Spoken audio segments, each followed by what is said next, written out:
Hello, everybody. We're on later tonight. Kind of a hectic day for me. I apologize for that.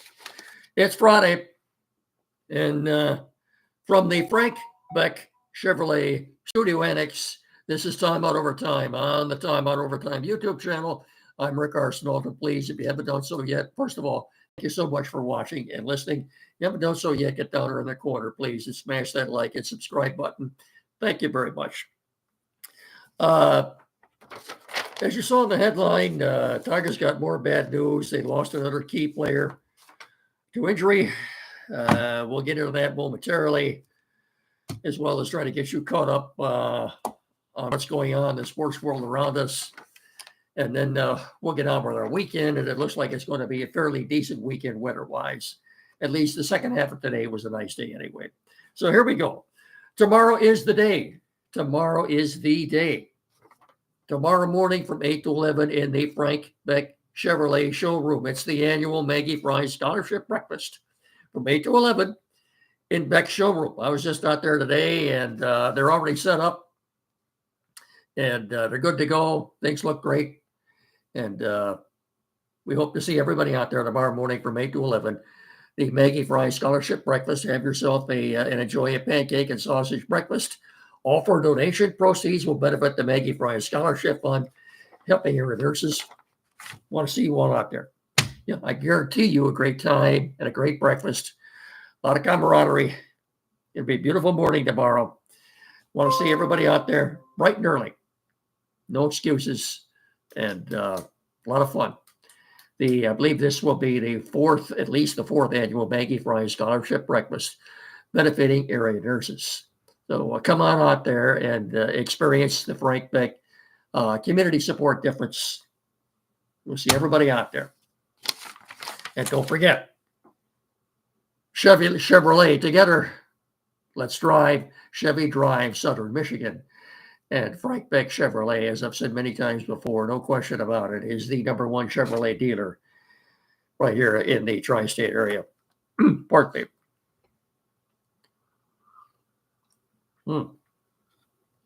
We're also brought to you in part by Barrett Insurance. That's BarrettINS.com on the corner of M99 and US 12 in Jonesville. Protecting your dreams. 517-849-1000. Barrett Insurance. That's BarrettINS.com on the corner of M99 and US 12 in Jonesville. Barrett Insurance, protecting your dreams. 517-849-1000. That's BarrettINS.com. Before we get to the Tigers, let's get a few things out of the way here first. I think we'll start with the NFL draft tonight, which is what now? 12 days away. Round one is 12 days away. That would be Thursday night, the 24th. You're going to see a lot of mocks between now and then. If you think you've seen a lot now, you just wait till you see what they hear the next 10 or 12 days. A lot of players in the last several weeks have seen their stock rise. Others have seen their stock plummet or go down a little bit.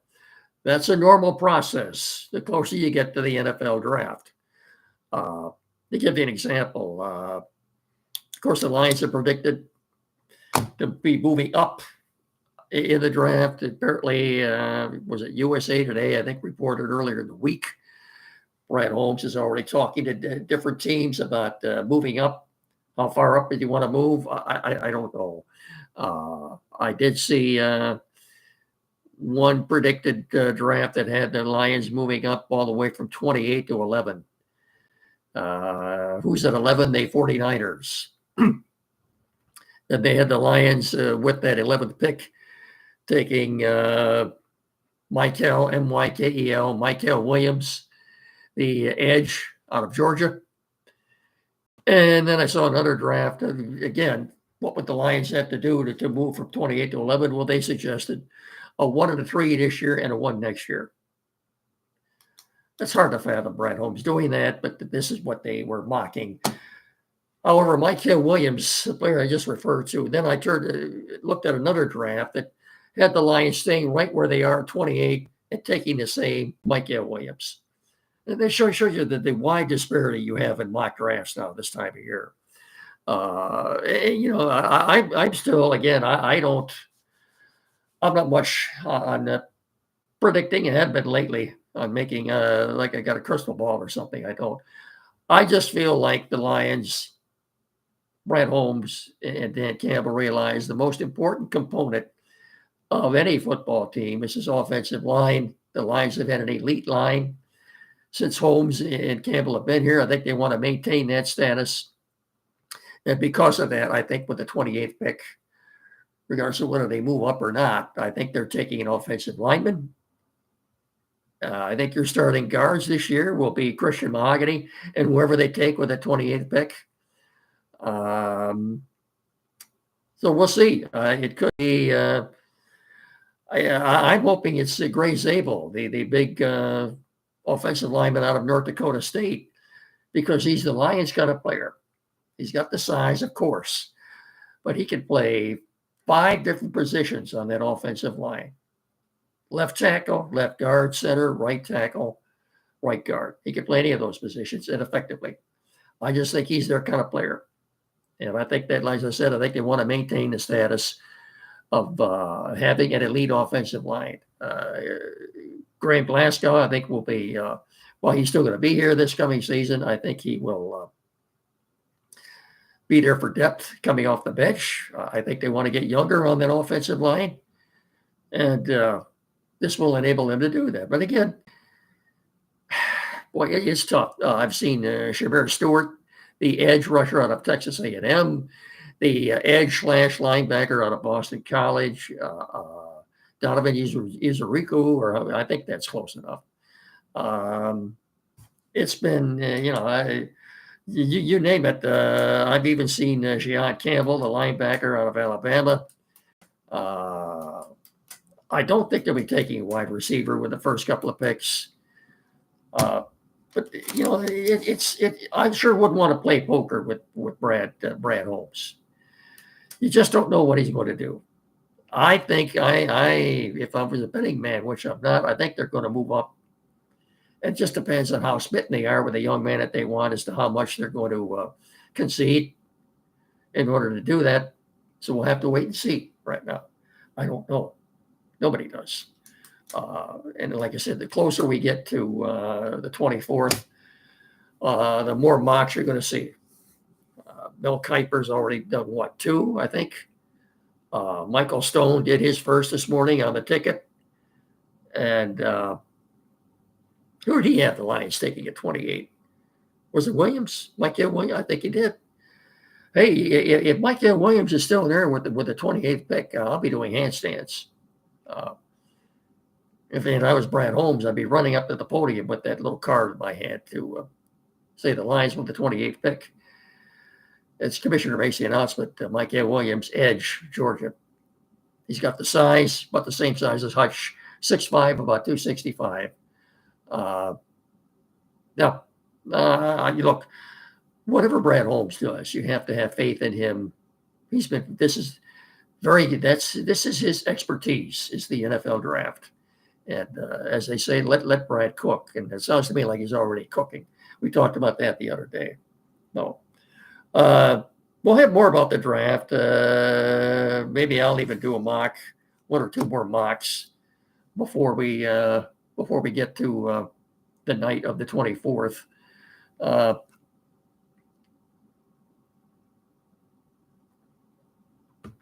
Before we get out of football, too, I forget the guy's name. I forget the fella's name.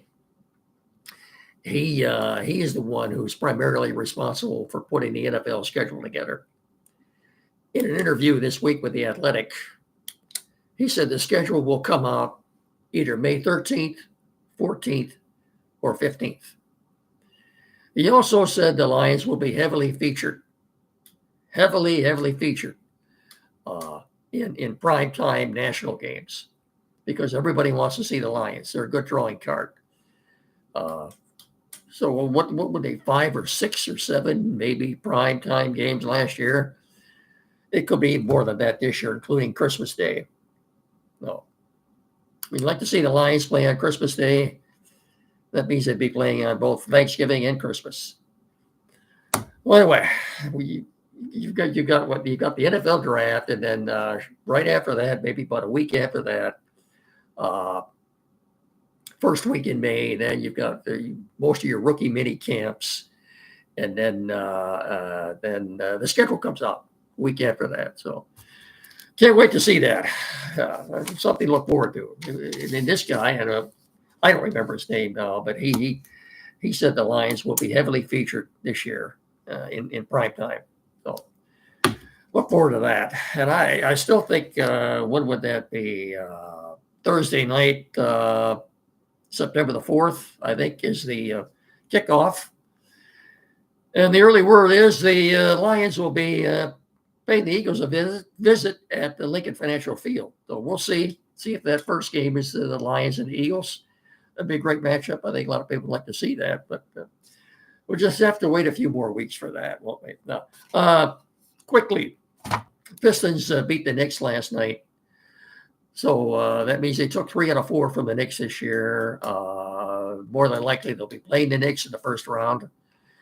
A little bit of controversy the way the game ended last night. The Pistons had already secured the win, won the game. They had possession. All they had to do was dribble the ball out the last few seconds. They didn't do that. There was a lob down low to Jalen Duren for a slam dunk right as the buzzer was going. Some people might think that maybe they were setting this thing up for a controversial series with the Knicks. I don't know. But what you saw last night was already playoff basketball. What I mean by that, referees letting a lot of stuff go. Playoff basketball is more physical than what you'll see in the regular season. And I think you saw that last night. Referees were calling that game as if it were already a playoff game. So, Pistons play tonight too. They've got the Bucks tonight here, and then they finish Sunday night at Milwaukee. Red Wings are in Tampa Bay tonight, and after they lose tonight, they will be officially eliminated from the playoffs. So their season will be over with tonight.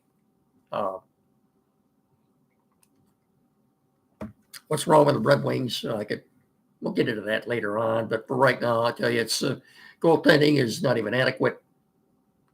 Defensively, they're not very good. And they're too soft. This team is not physical enough. They just aren't. And no, that's what I'm going to say about them right now. Western Michigan Broncos will be playing Boston University tomorrow night in St. Louis after winning a thriller in double overtime last night, beating Denver. They are now in the championship game. The Western Michigan University hockey team will be playing tomorrow night in St. Louis versus Boston University. What's at stake? The 2025 Division I college championship tomorrow night. Good luck to the Broncos. Games at 7:30 on ESPN.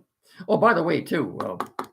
Well, I'm about to get into the Tigers now, so let's do this for Tim Lindley, Lendley, Quality PC in downtown Hillsdale. As you know, without his help and assistance and guidance, we wouldn't be doing this right now. Any technical needs you have at all, sales, service, any issues you might be having that need a technical assistance or knowledge, this is the guy you want to see. 37 Waldron Street, downtown Hillsdale, directly across the street from Fat Shack's Automotive. 517-610-5372. Anything at all. Computers, flat screen TV, mounting, programming setup. Maybe you're changing internet providers. You need that installed. Computers, like I said, the printers, anything. You name it. Anything that involves a great technical knowledge. These are the people you want to see. Tim or his assistants. 37 Waldron Street, downtown Hillsdale. 517-610-5372. Better still, get in there and tell him me, Mickey sent you. Will you please? Thank you very much.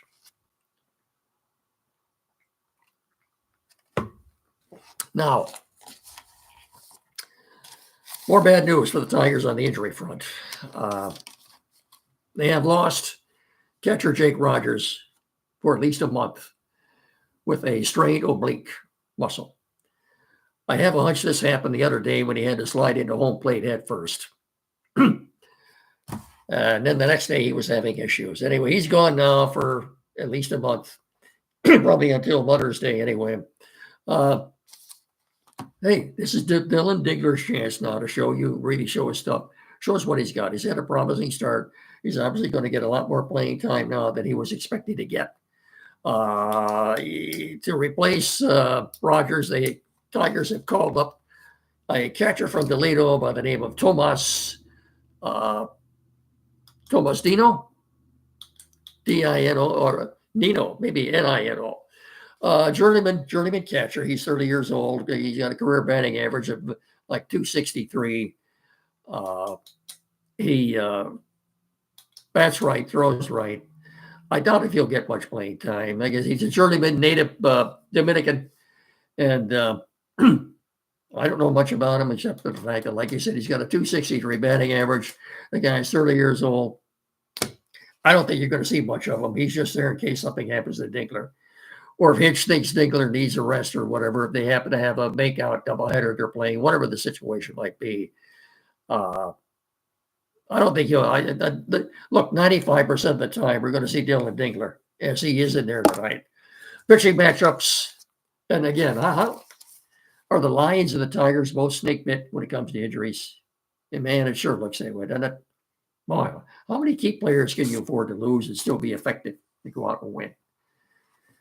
Like I said, the only good thing about this is Dylan Dingler will get a lot more playing time, a lot more than he was expecting to get. And he's gotten off to a good start so far. So, okay, Dylan, here's your chance to show us what you got. You're certainly going to get enough playing time to prove that. So I predicted before the season started he would have a good year, and now he's got a chance to prove that. Anyway, pitching matchups for tonight. For the series, Reese Olson will go for the Tigers tonight.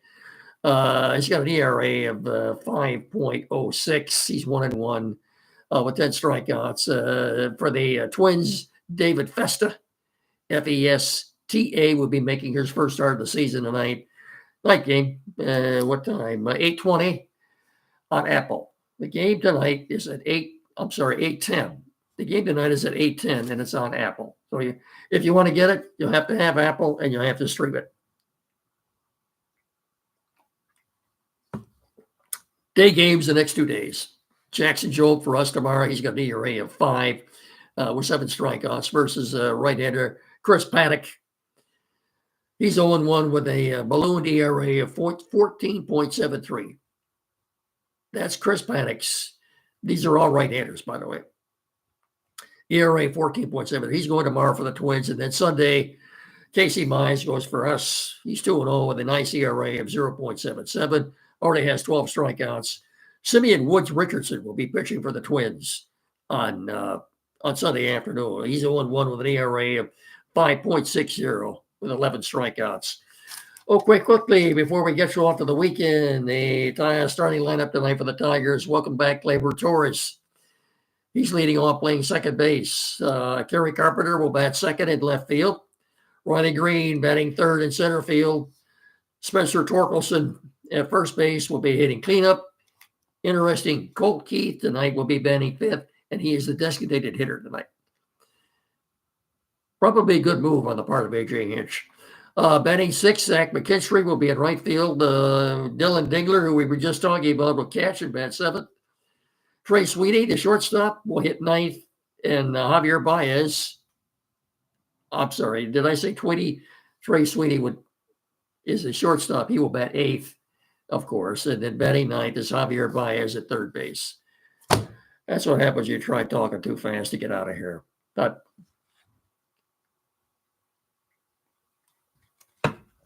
I think I've said enough for tonight. We'll talk to you all again on Monday. But hope to see everybody out at the Beck Chevrolet tomorrow morning between 8 and 11. Of course, we'll be doing our show out there from 9 to 10, Andy, Jed, and I. When you're out there, make sure you stop by and say hello to us, too. So, great time will be had by everybody tomorrow. I can promise you that. And it's, like I said, it's for a good cause, benefiting the area nurses. So, I guess you could say until tomorrow morning when we see everybody out there. And then again, I'll be back here on Monday. Have a great weekend. And Thanks so much for watching and listening. And remember, please treat each other with respect. So until Monday, and really until tomorrow morning, good night, and so long, everybody.